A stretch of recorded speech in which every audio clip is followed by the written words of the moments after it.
கர்நாடகாவில் சாதிவாரி கணக்கெடுப்பு அறிக்கைக்கு எதிராக பெரும் புயல் கிளம்பியிருக்கும் நிலையில் இதுபோன்ற அசாதாரண நிலை 107 ஆண்டுகளுக்கு முன்பே நிலவியிருப்பது வரலாற்றில் பதிவாகியுள்ளது. கர்நாடகாவில் 2015ஆம் ஆண்டு மாநில பிற்படுத்தப்பட்ட வகுப்பினர் ஆணையம் மேற்கொண்ட சாதிவாரி கணக்கெடுப்பின் அறிக்கை அண்மையில் வெளியானது. இதன் பரிந்துரைகள் தங்களை புறக்கணிப்பதாக சில முற்பட்ட வகுப்பினர் எதிர்ப்பு தெரிவிக்கின்றனர்.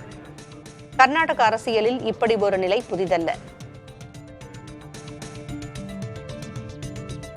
1918ஆம் ஆண்டில் மைசூர் மகாராஜா இந்த உத்தரவை பிறப்பித்திருந்தார். ராமேஸ்வரம் அக்னி தீர்த்த கடற்கரைக்கு அருகே சுற்றுலா படகு போக்குவரத்திற்காக பவளப்பாறைகளை உடைப்பதால் கடல்வாழ் உயிரினங்கள் பாதிக்கப்படும் அபாயம் ஏற்பட்டிருப்பதாக மக்கள் குற்றஞ்சாட்டுகின்றனர்.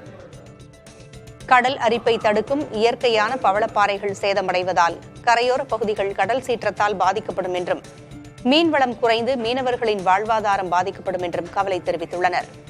பவளப்பாறைகளை பாதுகாக்க வனத்துறை நடவடிக்கை எடுக்க வேண்டும் என்று வலியுறுத்தியுள்ள மீனவர்கள் பாதிப்பு இல்லாத வகையில் திட்டத்தை மேற்கொள்ள ஆய்வு செய்ய வேண்டும் என்று கோரிக்கை விடுத்துள்ளனர்.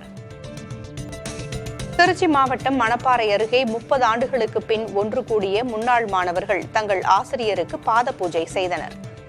நடுப்பட்டியில் உள்ள அரசு மேல்நிலைப் பள்ளியில் கடந்த 1994-95ஆம் ஆண்டு படித்த முன்னாள் மாணவர்கள் பள்ளிச் சீருடையில் வந்திருந்தனர்.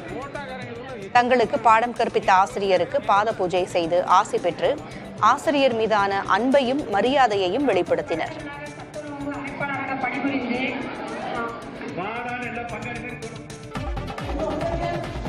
மத்திய பிரதேசத்தில் அரசு மருத்துவமனையில் முதியவர் ஒருவரை மருத்துவர் தாக்கியதோடு தரத்தரவென இழுத்துச் சென்ற சம்பவம் அதிர்ச்சியை ஏற்படுத்தியிருக்கிறது.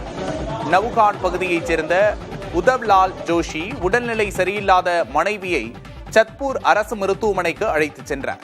மருத்துவர் ராஜேஷ் மிஸ்ரா நோயாளிகளுக்கு சிகிச்சை அளித்து வந்தார். கூட்டம் அதிகமாக இருந்ததாக கூறப்படும் நிலையில் மனைவிக்கு சிகிச்சை அளிக்க தாமதம் ஏற்படுவதாக மருத்துவரிடம் ஜோஷி கேட்டுள்ளார். அப்போது இருவருக்கும் இடையே வாக்குவாதம் ஏற்பட்டுள்ளது. இதனால் ஆத்திரமடைந்த மருத்துவர் மிஸ்ராவும் அவரது உதவியாளரும் ஜோஷியை தாக்கியதோடு தரத்தரவென இழுத்து சென்ற காட்சிகள் வெளியாகியுள்ளன.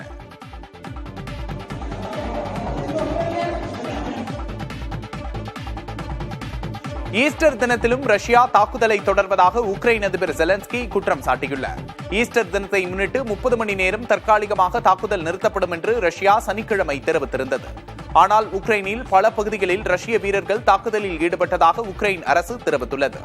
உறுதியளிக்கப்பட்ட தற்காலிக போர் நிறுத்தம் நடைமுறைப்படுத்தப்படவில்லை என்றும் உக்ரைன் வசமுள்ள குறிப்பிட்ட பிராந்தியங்களை கைப்பற்றும் நோக்கில் அங்கு ரஷ்யா தொடர் தாக்குதல் நடத்தி வருவதாகவும் ஜெலன்ஸ்கி குறிப்பிட்டுள்ளார்.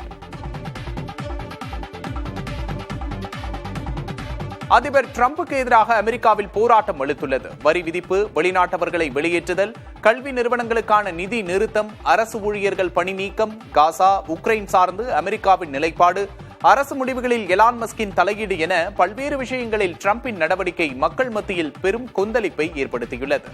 இந்நிலையில் டிரம்புக்கு எதிராக அமெரிக்கா முழுவதும் மக்கள் போராட்டத்தில் ஈடுபட்டனர். வெள்ளை மாளிகைக்கு வெளியே டிரம்புக்கு எதிரான பதாகைகளோடு ஆயிரக்கணக்கான மக்கள் திரண்டனர்.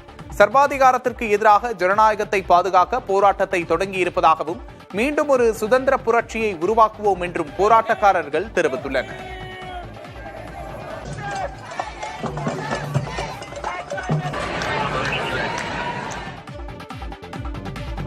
ஜார்க்கண்ட் மாநிலம் ராஞ்சியில் இந்திய விமானப்படையின் சாகச நிகழ்ச்சி நடைபெற்றது. சூரிய கிரண் குழுவினர் நடத்திய இந்நிகழ்ச்சியை பல்லாயிரக்கணக்கானோர் கண்டு ரசித்தனர்.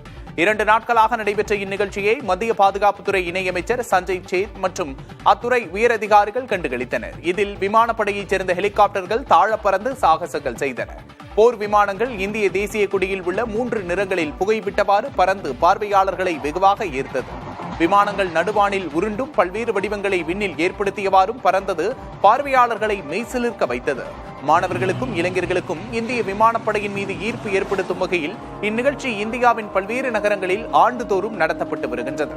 1996ஆம் ஆண்டு சூரிய கிரண் டீம் என்ற பெயரில் உருவாக்கப்பட்ட இக்குழு இதுவரை இந்தியாவிலும் சீனா, இலங்கை, சிங்கப்பூர் உள்ளிட்ட வெளிநாடுகளிலும் சுமார் 700 சாகச நிகழ்ச்சிகளை நடத்தியுள்ளது.